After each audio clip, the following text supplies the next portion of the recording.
আজকে থেকে বহু বছর আগে মদিনা শরীফে মসজিদে নববীতে বসে আরবের একজন শায়েখের সাথে মানে পৃথিবীর বিখ্যাত একজন ব্যক্তিকে নিয়ে কথা বলছিলাম। তার নামটা আমি এখন বলি, ডক্টর জাকির নায়েক সাহেব। ওনাকে নিয়ে আরবের একজন শায়েখের সাথে কোনো একটা মাসআলা নিয়ে কথা বলছিলাম। তো কথা বলতে গিয়ে আমি বললাম যে ডাক্তার জাকির নায়েক সাহেব তো এইভাবে বলেছেন। ওই আরবের শায়েখকে বললাম, তো বলার পরে উনি এটা মানলেন না, বললেন যে না, এটা এইভাবে না, এইভাবে। তখন আমি পট করে বলে ফেললাম, শেখ ইন্নাহু আলিমুন কবির, উনি তো অনেক বড় আলেম, উনি তো অনেক বড়। আমি এটা উদাহরণস্বরূপ বলছি, কোনো ব্যক্তিকে আমি কটাক্ষ করার জন্য না, বোঝানোর জন্য বলছি। আমি বললাম শেখ ইন্নাহু আলিমুন কবির, সে তো অনেক বড় আলেম। তো ওই শেখ আমার উপরে ক্ষিপ্ত হয়ে গেলেন, মানিল আলিম আরিফিল আলিম, মানিল আলিম, আলেম কাকে বলে, আরিফিল আলিম, আলেমের সংজ্ঞা কি বলো। খুব রাগ হয়ে গেলাম, আমি ভয় পেয়ে গেলাম। তা আমি চুপ হয়ে গেলাম। তখন শেখ রাগটা থামার পরে বলছে, আল আলিমু মান ইয়ামালু মা ইয়ালামু, আল আলিমু মান ইয়ামালু বিমা ইয়ালামু। আরে আলেম তো ওই ব্যক্তিকে বলে যে তার ইলম এবং আমল দুইটা পুরোপুরি ভাবে মিল আছে, ইলমের সাথে আমলের মিল আছে, সে হলো আলেম। শুধু ইলমের কারণে যদি আলেম বলেন, তাহলে তো ইবলিস শয়তান সবচেয়ে বড় আলেম। শুধু ইলমের কারণে যদি আপনি আলেম বলেন, তাহলে এই পৃথিবীতে সবচেয়ে বড় আলেম কে? হ্যাঁ, ইবলিসের চেয়ে বেশি ইলম এই পৃথিবীতে কারো আছে? আসমানের নিচে জমিনের উপরে কারো ইবলিসের চেয়ে বেশি ইলম আছে? না। তাইলে শুধু ইলমের কারণে তো আলেম বলা যাবে না। এখন এই হক্কানি রব্বানি আলেম আমি কাদেরকে চিহ্নিত করব, কাদেরকে বলবো? সংক্ষেপে শুধু আমি আপনাদেরকে আল্লাহকে হাজির নাজির জেনে, আমি কোনো পক্ষের পক্ষপাতিত্ব না করে এবং কোনো ধরনের প্রান্তিকতার শিকার না হয়ে, আমি সহজভাবে আমাকে আল্লাহ পাক যতটুকু ইলম এবং বুঝ দান করেছেন, আমার বুঝ অনুযায়ী আমি আপনাদেরকে একটা কথা শোনাতে পারি। বর্তমান পৃথিবীর শ্রেষ্ঠ আলেমে দ্বীন, আরব বিশ্ব যাকে শ্রেষ্ঠ আলেমের খেতাব দিয়েছেন, বর্তমান পৃথিবীর শ্রেষ্ঠ আলেমে দ্বীন শাইখুল ইসলাম আল্লামা তাকি উসমানী দামাত বারাকাতুহু। শাইখুল ইসলাম আল্লামা তাকি উসমানী দামাত বারাকাতুহুম, তিনি গোটা পৃথিবী ভ্রমণ করেছেন। এই পর্যন্ত গোটা পৃথিবী ওনার 2 বার ভ্রমণ করা হয়ে গেছে। পৃথিবীতে এমন কোন দেশ নেই যেই দেশে হযরতের পা পড়ে নাই।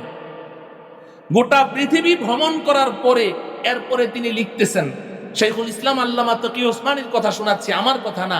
উনি বলছেন, मैं पहले तकलीदन कहता था, मैं पहले तकलीदन कहता था, अब पूरी दुनिया सफर करने के बाद बसीरत के साथ कहता हूं, उलमाए देवबंद ही हक पर है। শাইখুল ইসলাম আল্লামা তাকি উসমানী দামাত বারাকাতুহুম বলেন, এই দুনিয়ার মানুষ শোনো, আমি আগে বড়দের কাছে শুনে শুনে বলতাম, বড়দের কাছে শুনে শুনে বলতাম, না বুঝেই বলতাম। এখন গোটা পৃথিবী ভ্রমণ করে গোটা পৃথিবীর সমস্ত মানুষের ঈমান, আকীদা, আমল, সুন্নতের উপরে তাদের পাবন্দি, এই সব কিছু, তাদের তাকওয়া, পরহেজগারি, তাদের মুআমালা, মুআশারা, লেনদেন, সামাজিকতা, তাদের আদব, আখলাক, শিষ্টাচার, এই সব কিছু গভীরভাবে পর্যবেক্ষণ করার পরে আমি তাকি উসমানী এই সিদ্ধান্তের উপরে উপনীত হয়েছি, এই সিদ্ধান্তে আমি উপনীত হয়েছি। এখন আমি বুঝে শুনে খুব বিচক্ষণতার সাথে, দায়িত্বশীলতার সাথে এই কথা বলছি, উলামায়ে দেওবন্দ হি হক পর হ্যায়। বর্তমান দুনিয়াতে উলামায়ে দেওবন্দ, দেওবন্দের উলামায়ে কেরামই হকের উপরে আছে।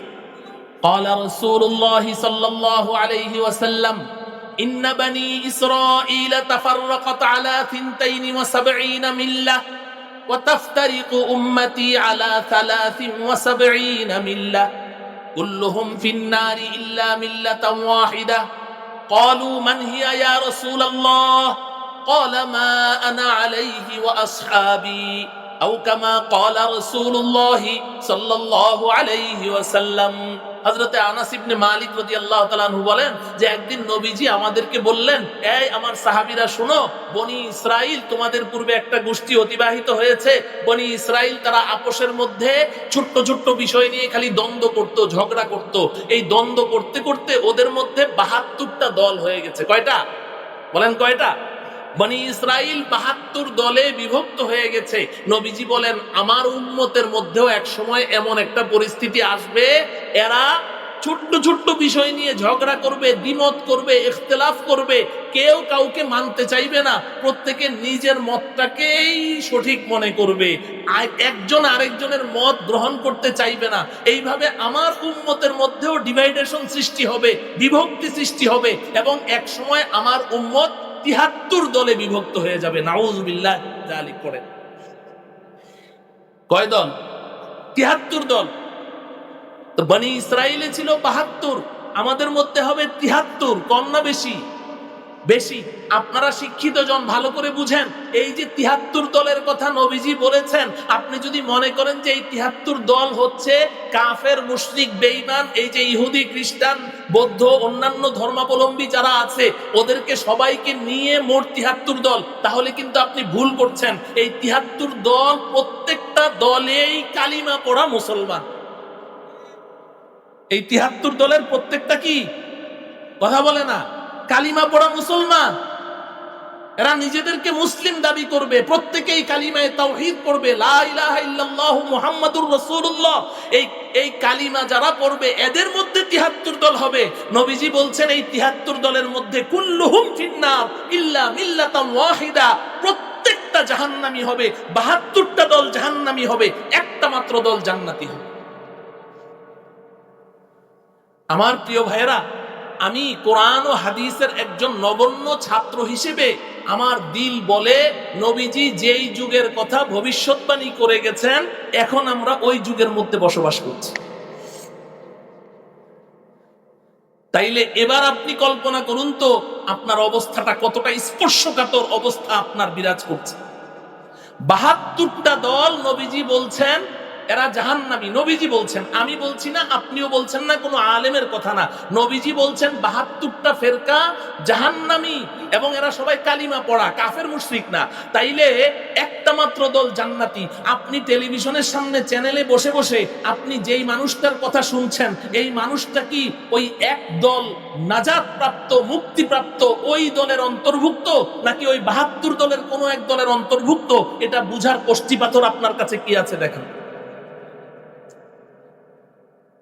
আমার কথা বুঝে আসে? তাইলে আপনি কার কথা শুনছেন? টেলিভিশনে, প্রচার মাধ্যমগুলোতে যারা কথা বলছে এরা কারা? তার ব্যাকগ্রাউন্ড কি? সে যে কথা বলছে তার কথার সনদ কি? আপনি তো তার কিছুই জানেন না। আপনি শুধু দেখবেন কি চেহারাটা কত সুন্দর, ভাষা কত সুন্দর, বর্ণনা ভঙ্গি কত সুন্দর, পোশাক আশাক ম্যাচিং করা, একেবারে টুপি, তারপরে পাঞ্জাবির উপরে কুটি টুটি পরা। আবার আমি শুনেছি যে টেলিভিশনে যারা আলোচনা করে এরা নাকি টেলিভিশনের পর্দায় আসার আগে আবার মহিলাদের মতো মেকআপ লাগায়, মেকআপ তো সেজে গুজে তারপরে আসে। তো এই সাজগুজ করা হুজুর যে যত সুন্দর, তাকে আপনার কাছে তত ভালো লাগবে যে না এই হুজুরই তো ভালো, বেশ খুব পরিপাটি দেখা যাচ্ছে, আবার কথাবার্তা অনেক সুন্দর, আর যদি কথায় কথায় ইংলিশ বলতে পারে তাহলে তো ক্যা কেহনা, তার কোনো কথাই নেই। সোনে পর সোহাগান, সোনায় সোহাগা, ইংলিশ বলছে, আবার কথায় কথায় কোরআনের সূরা নাম্বার, আয়াত নাম্বার রেফারেন্স দিচ্ছে, হাদিস নাম্বার বলছে। আপনার কাছে তো এগুলোই হচ্ছে কষ্টিপাত। আপনি কিভাবে বুঝবেন যে এই লোকের কথা সঠিক? কি কষ্টি পাথর আপনার কাছে, কি রাডার মেশিন আপনার কাছে আছে? এজন্য আমি বলছি এই কথাটা খুব ভালো করে বুঝেন।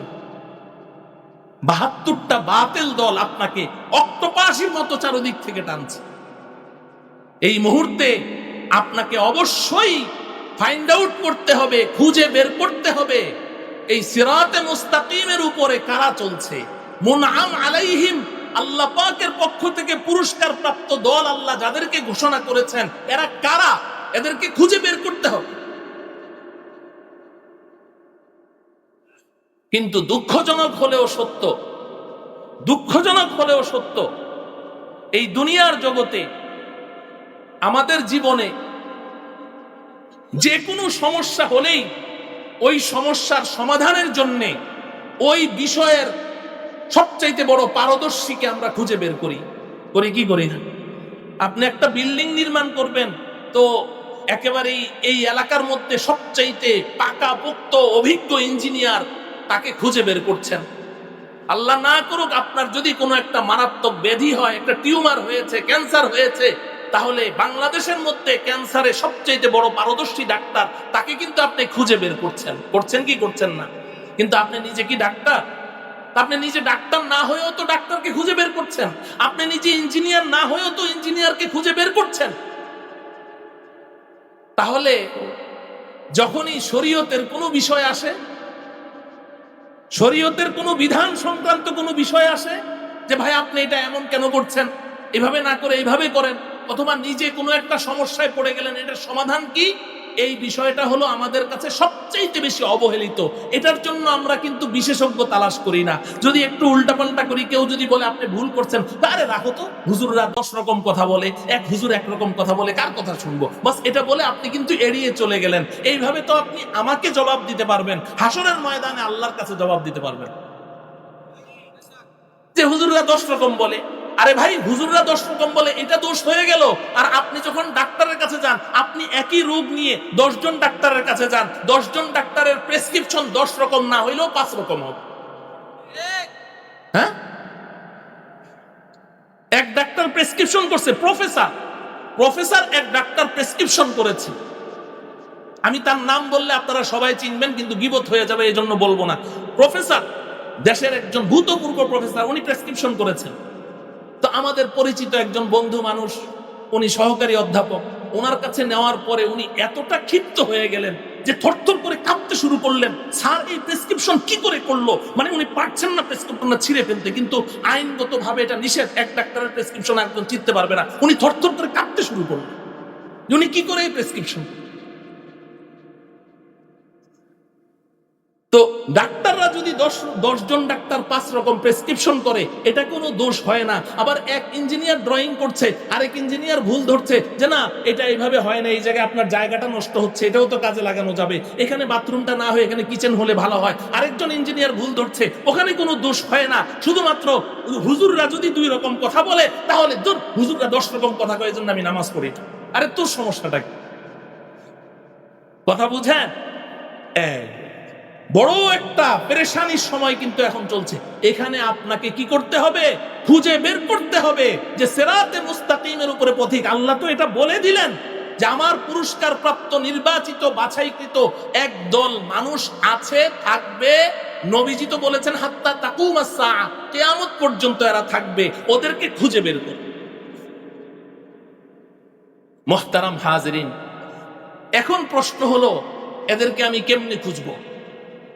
এদেরকে কেমনে খুঁজবো? আমি বড় ডাক্তার কেমনে খুঁজি? বড় ডাক্তার আমি কেমনে বের করি? আমি আমার পরিচিত এলাকার যারা ডাক্তার আছে এদের কাছে যাই, তাই না? গিয়ে বলি যে ডাক্তার সাহেব এই বিষয়ে ভালো ডাক্তার কে? তো উনি একজন ডাক্তারের নাম বললেন যে আমার জানা মতে এই বিষয়ে উনি বড় ডাক্তার। আরেকজন ডাক্তারের কাছে যাই, গিয়ে বলি যে এই বিষয়ে বড় ডাক্তারকে। তো দেখা গেল উনি যার নাম বলেছে উনিও তার নাম বলছে। এরকম 4-5 জন 6 জন 7 জন ডাক্তারের কাছে যাওয়ার পরে দেখি যে সবাই একজনের নাম বলে বা 2 জনের নাম বলে, তাইলে তো অন্তত এতটুকু বোঝা গেল যে এরাই এই বিষয়ে বড় ডাক্তার, ঠিক কিনা? হ্যাঁ,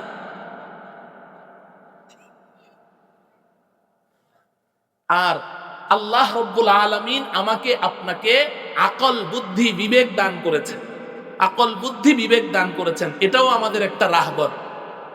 আপনি আপনার আকল খাটিয়ে দেখেন, ইলম কার কাছে বেশি আছে? না, আপনাকে দেখতে হবে যে তিনি জেনে কথা বলেন, আবার যা বলেন নিজে ওটার উপরে আমল করেন। কার ইলম আর আমলের সাথে কি আছে? মিল আছে। কার ইলম আর আমলের সাথে কি আছে? মিল আছে। সুন্নতের যথাযথ অনুসারী, রাসূলের সুন্নাহর যথাযথ অনুসারী, এগুলো আপনাকে খুঁজতে হবে। এই জন্য আমার প্রিয় ভাইয়েরা, উলামায়ে দেওবন্দ তারা কেন হকের উপরে আছেন, কিভাবে হকের উপরে আছেন, তাদের ঈমান, তাদের আমল, তাদের ইলম, তাদের তাকওয়া, তাদের পরহেজগারি, এগুলোর ইতিহাস যদি আপনাদের সামনে এখন তুলে ধরা যায়, তাহলে আয়নার মতো আপনারা দেখতে পাবেন যে উলামায়ে দেওবন্দ কেন হকের উপরে আছে, কিভাবে হকের উপরে আছে। কষ্ট হচ্ছে, উলামায়ে দেওবন্দ হি হক पर है। আরে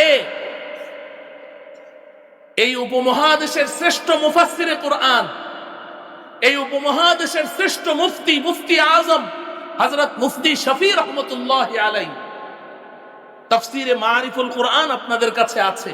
এই তাফসীরে মারিফুল কোরআন যিনি লিখেছেন, তিনি কি বলেছে জানেন?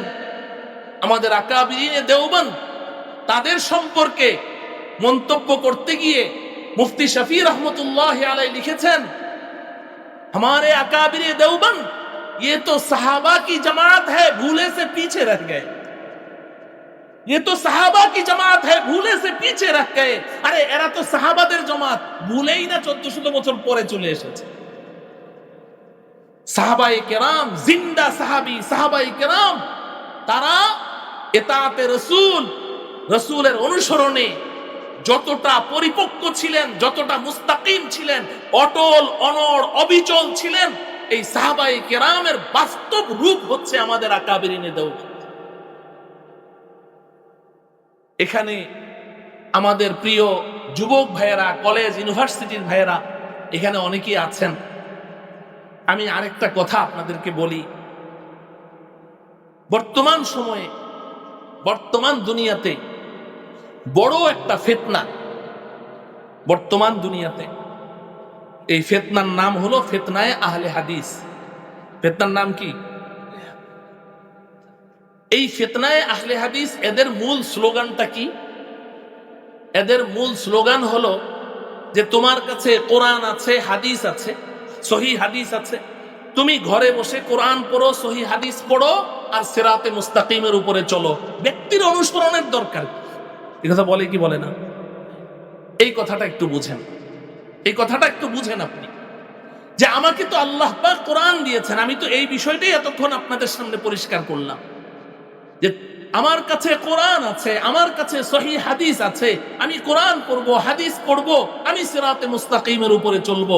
আরে কোরআন হাদিস পড়ে পড়েই যদি সিরাতে মুস্তাকিমের উপরে চলা সম্ভব হতো, তাহলে সূরাতুল ফাতিহার 6 নম্বর আয়াতটা এমন হতো না, সিরাতাল্লাযীনা আনআমতা আলাইহিম হতো না, যে আল্লাহর পুরস্কার প্রাপ্ত নির্বাচিত বান্দাদের পেছনে পেছনে চলো। আল্লাহ এটা বলতেন না যে জান্নাতের পথ হচ্ছে আমার ওই নির্বাচিত পুরস্কার প্রাপ্ত বান্দাদের পথ, তাদের পেছনে চলো। এটা না বলে আল্লাহ বলতেন সিরাতাল কুরআনিল কারীম, অথবা আল্লাহ বলতেন সিরাতাল কুরআনি ওয়াল হাদিস। এটা বলতেন যে কোরআন হাদিসের পথ জান্নাতের পথ, কোরআনের পথ জান্নাতের পথ, এই কথা বলে আল্লাহ ছেড়ে দিতেন। কিন্তু আল্লাহ কোরআনের পথ জান্নাতের পথ এটা বললেন না, কোরআন হাদিসের পথ জান্নাতের পথ এটাও বললেন না। এটা না বলে আল্লাহ কতগুলো ব্যক্তিকে অনুসরণ করতে বললেন। তাহলে ব্যক্তির অনুসরণ করতে কে বলেছেন আমাদেরকে? কে বলেছেন? কারণ কি? এই কারণটা বলে আমি আমার কথা শেষ করব। আমি এই আয়াতের ব্যাখ্যা করার জন্য সূরাতুন নিসা এর 159 নম্বর আয়াতটাও তেলাওয়াত করেছি। 59 নম্বর আয়াত, ওই আয়াতে আল্লাহ রাব্বুল আলামিন বলছেন, ইয়া আইয়ুহাল্লাযীনা আমানু আতিউল্লাহা ওয়া আতিউর রাসূলা ওয়া উলিল আমরি মিনকুম। খুব ভালো করে বুঝেন, আল্লাহ পাক বলেন, এই ঈমানদারেরা, তোমরা আতিউল্লাহ, আল্লাহর অনুসরণ করো। কার অনুসরণ? আল্লাহর অনুসরণ করো। 1 নম্বরে বললেন আতিউল্লাহ, খুব বুঝে নেন। 2 নম্বর বললেন ওয়া আতিউর রাসূল, রাসূলের অনুসরণ করো। কার অনুসরণ? রাসূলের অনুসরণ করো। 3 নম্বর বললেন ওয়া উলিল আমরি মিনকুম, তোমাদের মধ্যে যারা হক্কানি রব্বানি উলামায়ে কেরাম আছে তাদের অনুসরণ করো। 1 নম্বর কি বললেন? আল্লাহর অনুসরণ করো। 2 নম্বর কি বললেন? রাসূলের অনুসরণ করো। 3 নম্বর কি বললেন? তোমাদের মধ্যে যারা হক্কানি রব্বানি উলামায়ে কেরাম আছে তাদের কি করো? খুব ভালো করে বুঝেন। এখন এখানে একটা প্রশ্ন হলো, আমি যার ইবাদত করি আমার রাসূলও তো তারই ইবাদত করেন, ঠিক কিনা বলেন? হ্যাঁ, আমি যার ইবাদত করি আমার রাসূলও কি? আমার দিকে তাকান, এদিকে তাকান, আপনারা মক্তবের ছাত্র না তো, সব বুড়া বুড়া মানুষ, এদিকে তাকান। আমি যার অনুসরণ করি আমার রাসূলও, আমি যাকে সেজদা করি আমার রাসূলও, আমি যার ইবাদত করি আমার রাসূলও তারই ইবাদত করেন, ঠিক কিনা? তাইলে আমি যার বান্দা আমার রাসূলও আল্লাহর বান্দা, তো আমি আল্লাহর অনুসরণ করব, এটা তো ঠিক আছে, রসুলের অনুসরণ কেন করব? আমিও আল্লাহর বান্দা, আমার রসুলও আল্লাহর বান্দা। আমি যার ইবাদত করি আমার রসুলও তারই ইবাদত করেন, আমি যাকে সেজদা করি আমার রসুলও তাকেই সেজদা করেন। প্রশ্ন হলো, আমি আল্লাহর ইবাদত করি, রসুলও আল্লাহর ইবাদত করেন, কিন্তু আমি রসুলের ইবাদত কেন করব? রসুলের অনুসরণ ইবাদত নয়, রসুলের অনুসরণ কেন করব? প্রশ্ন জাগে না? এই প্রশ্নের জবাবটা বুঝেন, আপনার হাজার সমস্যার সমাধান এখানে পেয়ে যাবেন। রসুলের আমি অনুসরণ কেন করব? আমরা উভয়ে তো একই আল্লাহর বান্দা। এই প্রশ্নের জবাব হলো, যাকে অনুসরণ করবেন তাকে যথাযথভাবে অনুসরণ করতে হলে তাকে দেখতে হবে। দেখা ছাড়া মানুষ একে অন্যের যথাযথ অনুসরণ করতে পারে না। এটা মানুষের বৈশিষ্ট্য। মানুষের বৈশিষ্ট্য, আমরা মানুষ, মানুষের বৈশিষ্ট্য হলো মানুষ কাউকে ফলো করতে হলে তাকে দেখতে হয়, না দেখে মানুষ কি করতে পারে না? যথাযথ ফলো করতে। এবং মানুষের আল্লাহ তাআলা এই বৈশিষ্ট্য দিয়ে সৃষ্টি করেছেন যে মানুষ কোনো শিক্ষা অর্জন করতে হলে অধিকাংশ ক্ষেত্রেই কাউকে দেখে ফলো করে তারপরে শিখতে হয়, না হলে সে শিখতে পারে না। আমি একটা উদাহরণ দিই। আমাদের এই জামিয়ার ছাত্ররা, কিছু ছাত্র বোর্ড পরীক্ষা দিয়েছে, বেফাক পরীক্ষা। বেফাক পরীক্ষা শেষ হওয়ার পরে এখন এই ছাত্ররা তারা আপোষের মধ্যে একটা পরামর্শ করলো যে আমরা কক্সবাজার ঘুরতে যাব ছুটিতে। কোথায় যাবে? কক্সবাজার চিনেন? কক্সবাজার ঘুরতে যাবে। তো সবাই মিলে গোল মিটিং করলো 10 বন্ধুতে। এখন এক বন্ধু কয় যে কক্সবাজার যে যাবি, কক্সবাজার থেকে তো ওখানে আবার শুনেছি যে সাগর পাড়ি দিলে ওই পারে গেলে আবার সেন্ট মার্টিন দ্বীপ আছে, তাইলে চল আমরা কক্সবাজারেও যাব, সেন্ট মার্টিন দ্বীপেও যাব। ঠিক আছে। এর মধ্যে এক বন্ধু বলে উঠলো, এই সেন্ট মার্টিন দ্বীপ যাবি কেমনে? মাঝখানে সাগর পাড়ি দেওয়া লাগবে, সাঁতার জানিস? কয় না, সাঁতার তো জানি না। এখন তো চিন্তায় পড়ে গেল, সাঁতার তো জানি না, যদি জাহাজ ডুবে যায় তখন কি অবস্থা হবে? এর মধ্যে এক বন্ধু বলে উঠলো, নো প্রবলেম, সাঁতার জানিস না, এটা নিয়ে কোনো টেনশন নাই, এক কাজ কর, আমি ব্যবস্থা করছি। ওই বন্ধু করলো কি, বাজারে গিয়ে সাঁতার শিক্ষার বই কিনে নিয়ে আসলো। কি নিয়ে আসলো? কথা বলে না, কি নিয়ে আসলো? সাঁতার শিক্ষার বই নিয়ে আসলো। বাজারে সাঁতার শিক্ষার বই আছে না নাই? সাঁতার শিক্ষার বই নিয়ে এসেছে। এই বইয়ের মধ্যে একেবারেই ছবি সহ, পিকচার সহ সাঁতার শিক্ষার নিয়মাবলী সব দেয়া আছে। এমন বই বাজারে পাওয়া যায় কি যায় না? এখন এটার মধ্যে সাঁতার কাহাকে বলে, কত প্রকার, কি কি সব দেওয়া আছে। আবার সাঁতারের সংজ্ঞা দেওয়া আছে। আবার সাঁতার প্রথমত 2 প্রকার, একটা ভাসমান সাঁতার আর একটা ডুবন্ত সাঁতার। ভাসমান সাঁতার আবার 3 প্রকার, একটা চিত হয়ে, আর একটা উপুড় হয়ে, আর একটা কাক হয়ে। এই সমস্ত প্রকার সহ ছবি সহ পুরা দেওয়া আছে। এখন 10 বন্ধুতে মিলে সাঁতার শিক্ষার বইটা পুরা মুখস্থ করে ফেললো। এবার বল চল, আর কোনো সমস্যা নাই, এবার সেন্ট মার্টিন দ্বীপ ঘুরতে যাই। সাঁতার শিক্ষার বইটা মুখস্থ করে এবার 10 বন্ধুতে মিলে প্রথমে কক্সবাজার, ওখান থেকে আগের থেকে যে সিদ্ধান্ত নিয়েছে ওই সিদ্ধান্ত অনুযায়ী পরের দিন কি করলো, জাহাজে চড়ে সেন্ট মার্টিন দ্বীপের দিকে রওনা করলো। আল্লাহ পাকের কি ইচ্ছা, জাহাজটা ওই সেন্ট মার্টিন দ্বীপের পাড়ে ভিড়ার এই ধরেন 50 গজ আগেই জাহাজটা ডুবে গেল। তো ওই যে সাঁতার শিক্ষার বইয়ের হাফেজ 10 বন্ধু, এরা সাঁতরে ওই পাড়ে চলে যেতে পারবে না? পারবে না? কেন পারবে না? বই তো মুখস্থ পুরা, বই তো মুখস্থ, একেবারে লাইন নাম্বার খুব ব্রিলিয়ান্ট, তো পৃষ্ঠা নাম্বার, লাইন নাম্বার, পুরা ছবি টবি সব ওদের মুখস্থ, কিন্তু পারে যেতে পারবে? কেন পারবে না? কোন উস্তাদকে দেখে দেখে সাঁতার শিখে নাই, ঠিক কিনা বলেন? তো তাইলে কাউকে ফলো করতে হলে উস্তাদকে দেখে দেখে শিখতে হয় কি হয় না? দেখে দেখে ফলো করতে হয় কিনা?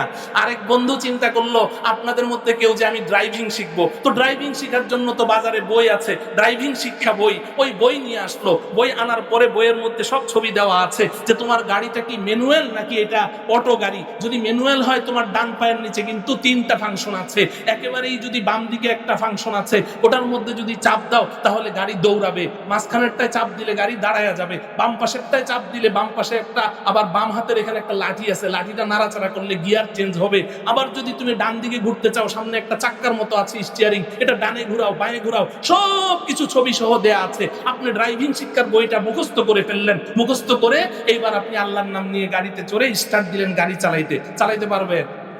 হ্যাঁ, হয়তো পারবেন, হয়তো গাড়ি চলবে, যেহেতু সব মুখস্থ। কিন্তু গাড়িটা কিছু দূর যাওয়ার পরে এরপর আপনি নিজে এবং কিছু পথিককে সাথে নিয়ে আজিমপুর গোরস্থান আবাদ করতে হবে। বলেন ঠিক না বেঠিক? ও আমার প্রিয় ভাই, এই সহজ কথাগুলো যদি আপনার বুঝে আসে, তাহলে আল্লাহ পাক বলেছেন আতিউল্লাহ, আল্লাহকে অনুসরণ করো। আমি কেমনে অনুসরণ করব আল্লাহ? তোমাকে তো দেখি না, কেমনে অনুসরণ করব? তো আল্লাহ রাব্বুল আলামিন বললেন, ঠিক আছে, আমি আমার নায়েব, আমার প্রতিনিধি, আমার রাসূলকে পাঠিয়ে দিলাম। এই রাসূলকে দেখে দেখে তাকে ফলো করো। মান ইউতির রাসূল ফাকাদ আতা আল্লাহ, আমার রাসূলকে যে ফলো করলো সে আমি আল্লাহকেই ফলো করব। এজন্য রসুলকে পাঠিয়েছেন। রসুলকে সাহাবায়ে কেরাম দেখেছেন, দেখে দেখে ফলো করেছেন। রসুল সাহাবায়ে কেরামকে হাতে কলমে সব শিক্ষা দিয়েছেন। কিন্তু আমাদের সামনে কি রসুল আছে? তাহলে আমরা কাদেরকে দেখে ফলো করব? আমাদের জন্য আল্লাহ কোনো ব্যবস্থা রাখেন নাই? সেই ব্যবস্থাটা কি? ওই ব্যবস্থাটার কথাই আমি এই 1 ঘন্টা পর্যন্ত আপনাদেরকে বুঝালাম। সেটা হলো রসুলকে দেখে দেখে সাহাবারা শিখেছেন, সাহাবাদেরকে দেখে দেখে তাবিঈনরা শিখেছেন, তাবিঈনদেরকে দেখে দেখে তাবিঈনরা শিখেছেন। এইভাবে এক প্রজন্ম তার পূর্বের প্রজন্মের কাছ থেকে হাতে কলমে, কিতাবের মাধ্যমে এবং আমলি মাধ্যমে, হাতে কলমে সবকিছু প্র্যাকটিক্যালি শিখতে শিখতে এই পর্যন্ত এসেছেন। এখন আপনাদের দায়িত্ব হলো ওই পবিত্র জামাতকে দেখে দেখে তাদেরকে ফলো করা, তাদের পেছনে চলা। এটাই আল্লাহ পাক বলেছেন সিরাতাল্লাযীনা আনআমতা আলাইহিম, তবেই আপনি সিরাতে মুস্তাকিমের উপরে চলতে পারবেন। আর যদি বলেন যে কোরআন আছে, সহিহ হাদিস আছে, আপনার ধ্বংস অনিবার্য। আল্লাহ রাব্বুল আলামিন আমাকে এই কথাগুলো বুঝার এবং আপনাদেরকে বুঝার এবং ভবিষ্যৎ চলার পথ নির্ধারণ করার তৌফিক দান করুন।